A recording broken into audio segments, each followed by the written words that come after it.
So what I'm going to do for this presentation is I'm going to share a bit of background around what we mean when we talk about meaningful equality, diversity, and inclusion policies. And this is just going to be a bit of a primer before the guest talk later in the session. But I will be signposting to resources as well to help you get an even more level of detail and depth on the topic. So while this might be a bit brief, don't worry, that's just because there's lots more information to follow. So to start off, I want to give you some definitions of what we mean when we're talking about equality, diversity, and inclusion. I know some of you may already be familiar with these words, and if you've been on our basics course before, you will have seen these definitions before. But organizations do tend to refer to EDI in a way that is very top level and don't often actually unpack what it means. They usually just say it in that acronym really fast, like EDI, but not really think about what they're saying when they use the acronym. And so the value of it tends to be lost as that acronym is just thrown into policies or documents without deeper consideration of what is being said. So for that reason, I want to start us off today with unpacking what each of these terms actually means individually. So starting us off with diversity. Diversity recognizes that people are different in many visible and non-visible ways, and that those differences should be recognized, respected, and valued. Some differences are more connected to prejudice and discrimination, which is why they may be directly addressed when making policies. So that is why we separate things like race, gender, disability from things like eye color and star sign. And that's because the former are attached to patterns of inequality, hate, and injustice. Moving over to equality. Equality recognizes that people face discrimination and prejudice in relation to some differences and seeks to remove those barriers. It isn't about treating everyone the same, but it's instead about acknowledging that some people face more barriers than others based on their characteristics and addressing those barriers. Some people refer to it as equity. We choose to think of equality as equity, and that equity is just an American way of saying what we mean by equality, if that makes sense. So just so you know, when we say equality today, we don't mean just treating everyone flatly the same, but it's about that equality of opportunity and equality of outcome for people. And lastly, inclusion. Inclusion ensures that people feel respected, involved, and valued. You might have noticed that you usually hear about inclusion in partnership with diversity or equality. And that is because if you have diversity but not inclusion, then you've done the tick box exercise, but it's not actually meaningful. Similarly, if you're aiming for inclusion but haven't addressed inequality, is it true inclusion at all? You know, if people are in the space, you know, diverse groups of people are in the space, but they don't necessarily feel that they're able to speak or they don't feel respected, then you're not really doing diversity and equality. So that's why inclusion is usually referred to with those other two. So now that we know what equality, diversity, and inclusion means, we can think about when EDI statements and policies may not be meaningful. And I mentioned before that sometimes organizations mention equality, diversity, and inclusion without unpacking what they mean. And that's often true for EDI policies and statements. That's especially when they're just copied from a template, which I see all the time. Even when I was getting examples for policies for this presentation today, on the Google results, I saw ACAS's template that they use, and the little Google result had preview text of what it says in that template. And underneath was an organization, and it was the exact same preview text, where clearly they had just used ECAS's template and not changed anything to make it unique or make it more applicable to their own organization. And another thing that I've seen quite a bit is policies that only reference protected characteristics in the Equality Act without going any further. And to give you a bit of background by what I mean, the protected characteristics are the characteristics that it is unlawful to discriminate against in the UK under the Equality Act. And they cover age, disability, gender reassignment, marriage and civil partnership, pregnancy and maternity, race, religion and belief, sex and sexual orientation. And those protected characteristics are really important to account for as an organization, but just considering those and those alone leaves organizations open to gaps in their equalities policies and practice. For instance, protected characteristics don't account for exclusion based on socioeconomic background or being care experience or based on someone's migration status or if they've got a history of addiction. Lots of different characteristics there or factors that may be very relevant to an organization depending on what they do. So depending on your organization, it could be the most relevant factors for the people that you work with and for every day that you're not touching on at all in your EDI policies and statements because you're only referencing the protected characteristics. And so what this results in, or both these things, copy and pasting from templates and only referencing the Equality Act, what that results in is a policy that could apply to any organization and doesn't address specific equalities needs. And so I want to move from the negative and actually talk to you about what it means for policy to be meaningful. So for a policy to be meaningful, it should be enforceable. So everyone in the organization should know where to find the policy, what it means in practice, and have means of providing feedback on their experience.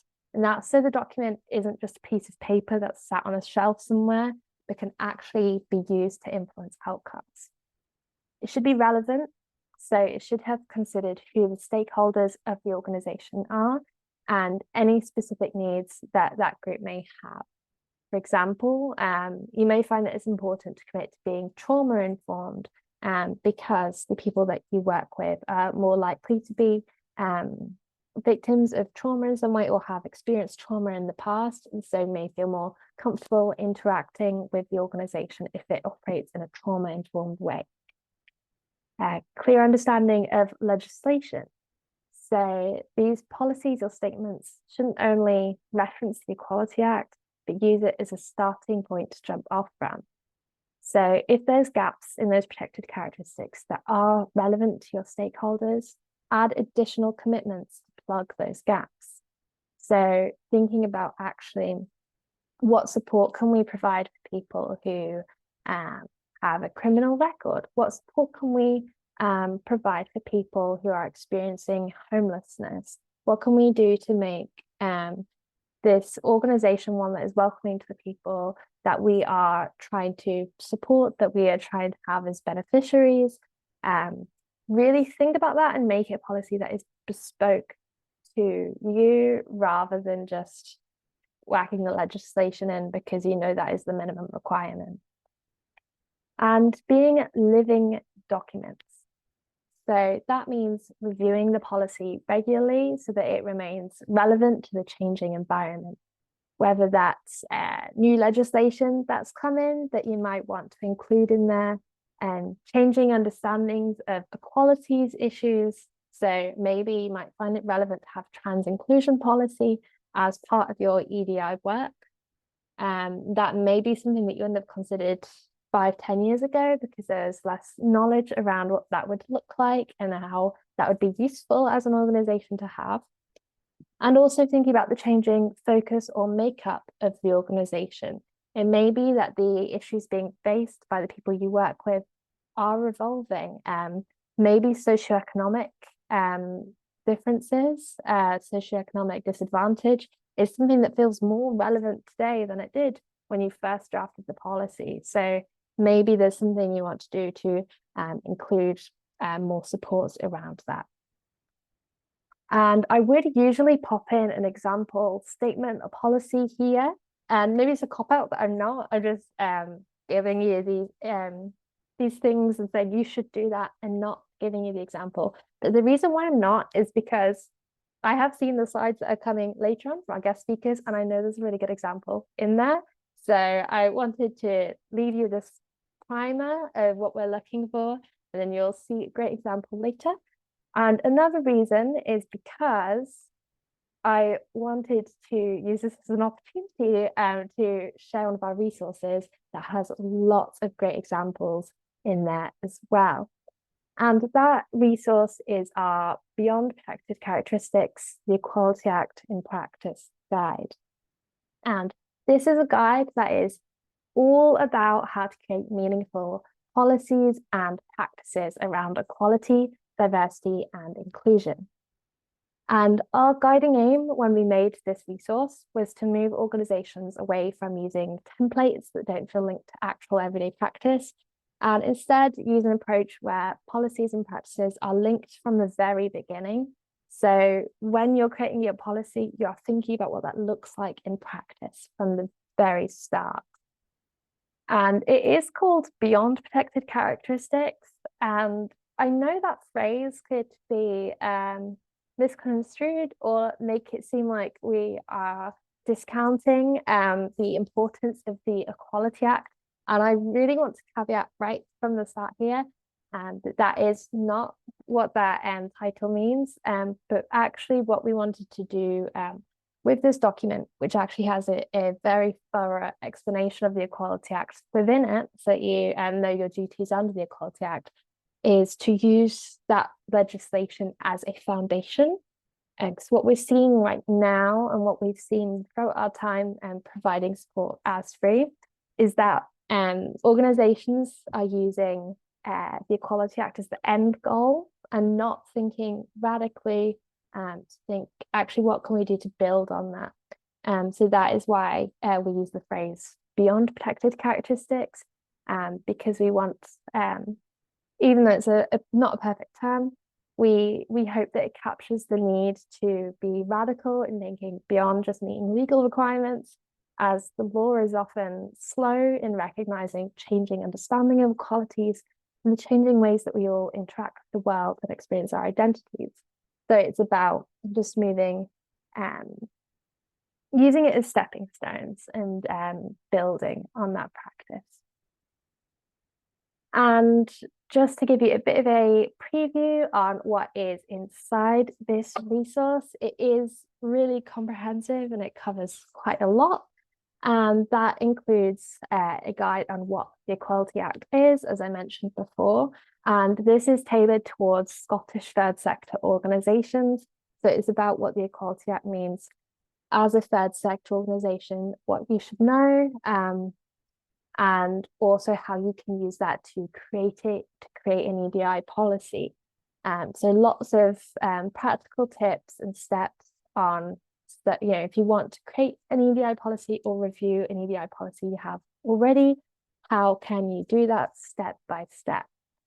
And then the real meat of the guide is a series of case studies which provide examples of meaningful policy making. And this is thinking about protected characteristics. So what does it look like? Not just to say, we prohibit discrimination based on protected characteristics, but how do you live that? What does that look like in practice? And also thinking beyond. So for example, we've got Poverty Alliance showing examples of what it would look like to be more inclusive of people and facing socioeconomic disadvantage. And those case studies are from 11 varied and brilliant organisations within Scotland's third sector. And we will be hearing from one of them in just a moment. So that is why I am being really brief with my explanation now, because I want to give them an opportunity to share what they do. But just before I hand over to them, I just want to come back to this slide once more and to remind you as a takeaway what we should be doing to make sure that our EDI policies and statements are meaningful. So remember, as we go through the content today and as we're in our discussions later, that we should be aiming for policies that are enforceable, relevant, have a clear understanding of legislation, and that are living documents. So if you've got that in place, if you feel like you're meeting that, then hopefully that means it is a policy that is really meaningful for the organization, for everyone within it, and for everyone who wants to join the organisation or interacts with it in some way. So that is all from me. That was a really, really quick speak through of what can be quite a complex topic. But that is why we've got the opportunity to delve a bit deeper now and for our discussion later today. But if you do want to visit this resource, then you can do that by going to FREE's website, and we will put links at the end of today's session into the chat. And we'll also share around links after the session as well in our email afterwards.